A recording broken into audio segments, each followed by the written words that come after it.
Hello and welcome to After Hours. I'm your host, Stephen Braverman.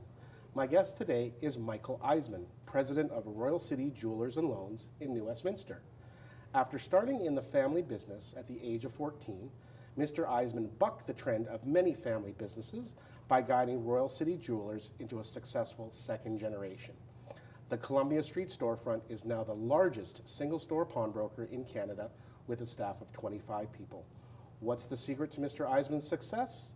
Let's find out. Thank you for being my guest today, Mr. Isman. Thank you for inviting me, Stephen. All right, now before I ask you about the secret of your success, tell me about your annual Thai fundraiser for the Greater Vancouver Food Bank.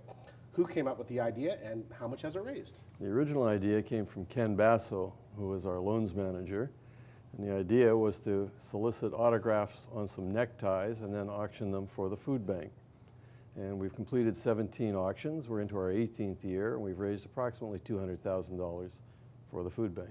Very impressive. And who are some of your well-known regular contributors to Our the most Thai fundraiser? constant donators are, you won't believe this, Jay Leno and Donald Trump contribute every time we ask them. Oh, great. Any others you want to mention? We got lots of Vancouver Canucks, BC Lions, Vancouver Whitecaps, local celebrities, anybody we can get a hold of who's in town doing television, movies, whatever. Travis Lulay, the quarterback for BC Lions, Yes, too? absolutely, every year. And now, when is it actually held every year? So The people can mark it on their auction, the calendar. auction is the last week of November every year. Okay. Usually ends on a Saturday. Okay, everybody mark that on your calendar. All right. So as I mentioned, Royal City Jewelers and Loans in New Westminster has been a mainstay on Columbia Street since 1955. At one time, there were about a half a dozen pawn shops in the area, from what you tell me, but Royal City Jewelers outlasted them all. What did you do to secure the survival of Royal City Jewelers in such a competitive business? Very simple philosophy. We treat our customers better than the competition. We have customers. Mm-hmm. If you don't treat them better, you have no business very quickly. What are some of the things you do to treat your customers better than the other guy? We lend more money on any given item than most pawnbrokers. We charge a lower rate of interest. We have a nicer place to come into. We have a better trained and larger staff to deal with the borrowers and buyers. Just general better all-around experience for the consumer.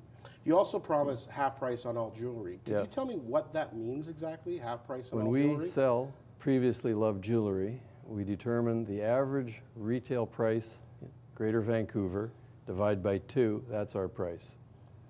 Half price. Okay. So I could then buy a piece of jewelry from you and go at a particular price, and then I can go to an appraiser, an independent It will appraiser. be double or better. Wow, that's fantastic. No question. That's terrific. That's really great to hear. So, as I mentioned, you started at Royal City Jewelers at the age of 14, working evenings and weekends. Did you reluctantly start working for the family business, or was it something you were gung-ho about? No, I was happy to get involved. It was something I knew something about from dinner table conversations, and it was certainly easy to work for my father. Yeah, tell me, what was your father's name? Howard And- Isman. And what was it like working with Dad? Great. We shared an office for many, many, many years, probably 30-odd years. Mm-hmm. And it was very easy.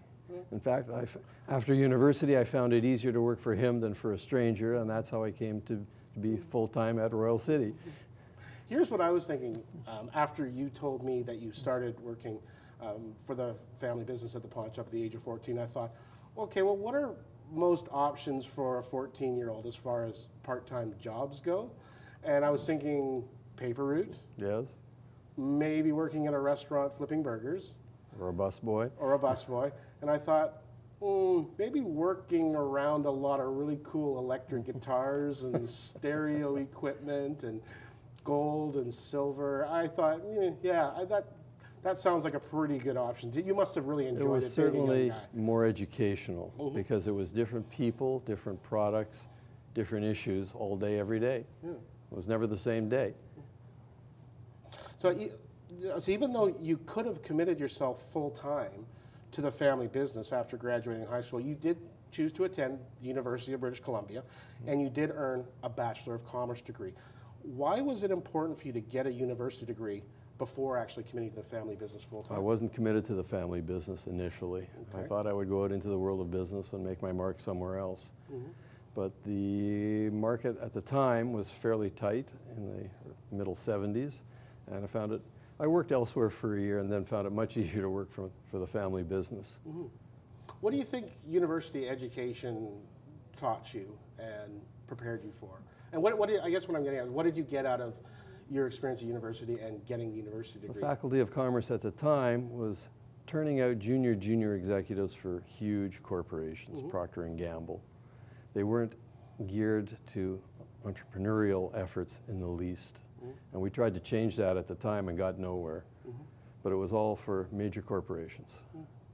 If you didn't take up the family business, what type of business would you have liked to have worked in? Probably a commodity trader for a bank Mm-hmm. or a finance company somewhere. Okay. Now, obviously, the pawn business is known for being the oldest form of banking. Explain to me how the pawn business actually works. We lend money based on the resale value of a personal item being left as collateral, be it jewelry or electronics or a musical instrument or whatever. It's a matter of what can we sell it for, and we work backwards from that value to determine what we could lend on it. Mm-hmm. We lend that amount of money. There's a contract for 3 months, although some pawn brokers deal on a 30-day basis. We deal in 3 months. And the borrower has the option to come back and pay us back at any time within the 3 months with interest and get their item back. Mm-hmm. And most do. Mm-hmm. And you actually believe the existence of pawn shops like yours actually helps reduce crime. Could you actually explain that to me? In simplest terms, if someone really needs $100, they've got a crisis and they've got to have $100, and there's nobody that can lend them $100, the odds are they're going to take it from somebody else. Whether it's a mugging in the street or a corner store holdup, they got to get it somewhere, they're going to get it somewhere. Mm-hmm. And another alternative, and this relates to the business that I work in, is some people might go and write a fraudulent check. And I've seen the repercussions of that too. It's just a softer type of crime, but it's still crime. Mm-hmm. And there are repercussions that come absolutely. with that, committing a crime or writing a bad check. So obviously you aren't allowed to pawn or purchase stolen merchandise. But if you do inadvertently buy a piece of stolen merchandise, you're the one who takes the loss. Generally speaking. Yeah. Now, I would have thought in your business the annual losses for that sort of thing would total in the thousands. But you actually say it's only about $1,500 a year, right? It's very small. Yeah. What are your checks and balances that are in place to make sure that you don't purchase We're very any? careful about who we're dealing with. We want good government issue photo ID right away. That immediately scares away the criminal element. Mm-hmm. If someone brings in an expensive musical instrument or a camera and they don't know the first thing about it, we've lost interest right away. Mm-hmm. If they can demonstrate they know all about it, we'll assume it's theirs. Mm-hmm. Not a problem. Tell me about the 3 myths of the pawn shop business. Well, the 3 myths are who, what, and why. We'll start with who. Who is borrowing money from a pawnbroker?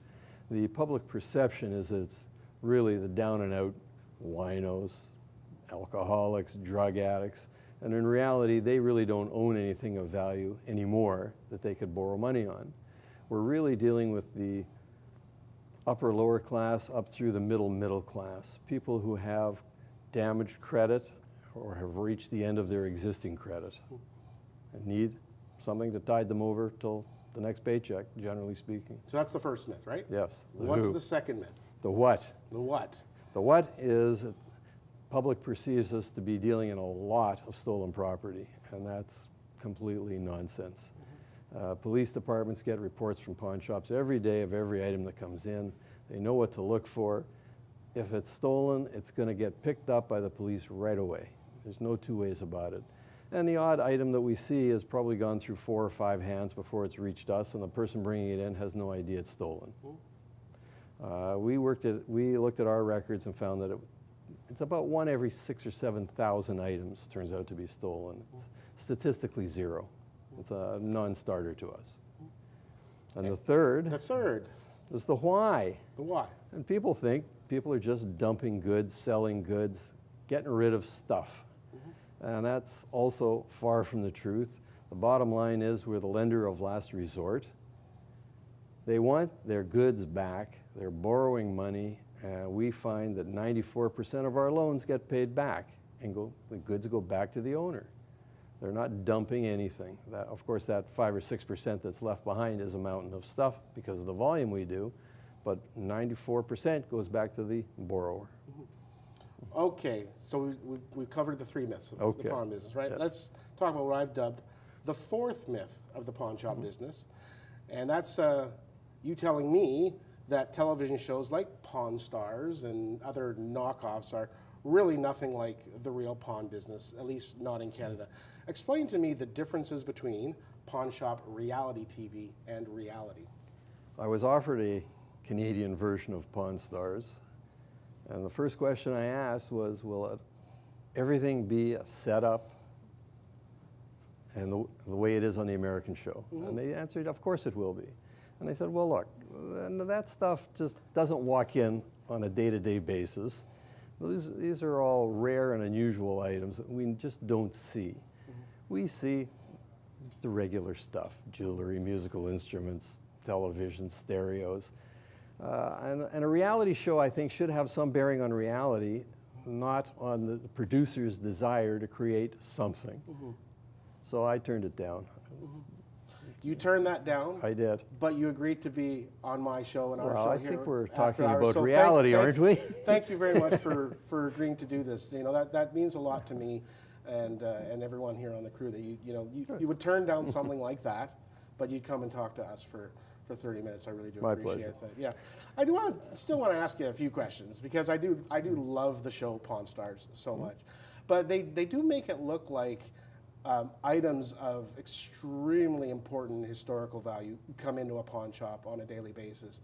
Again, you say that just doesn't really happen, Doesn't exist. does it? No. Okay.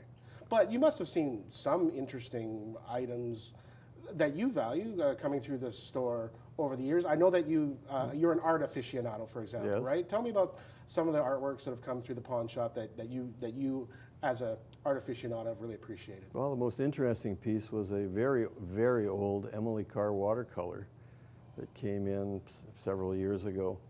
And it had been recently bought at auction maybe 2 years before, so it was very easy to determine value. But it was a 100-year-old watercolor. It was beautiful. Speaking of determining value and whether it's real or not, provenance. Could you Yes. define what provenance Provenance means? is the history of ownership of an item, And people will often provide provenance. particularly with artwork. It's important. And what will that include? It will go back as far as they can determine ownership. It may Here's, go back to the original owner of the piece. here's what I'm getting at. I remember watching an episode of Pawn Stars, and they bought Rick Harrison bought what he thought was a rare book. And he had some provenance come with it, like a letter of authenticity. But it all turned out to be bogus.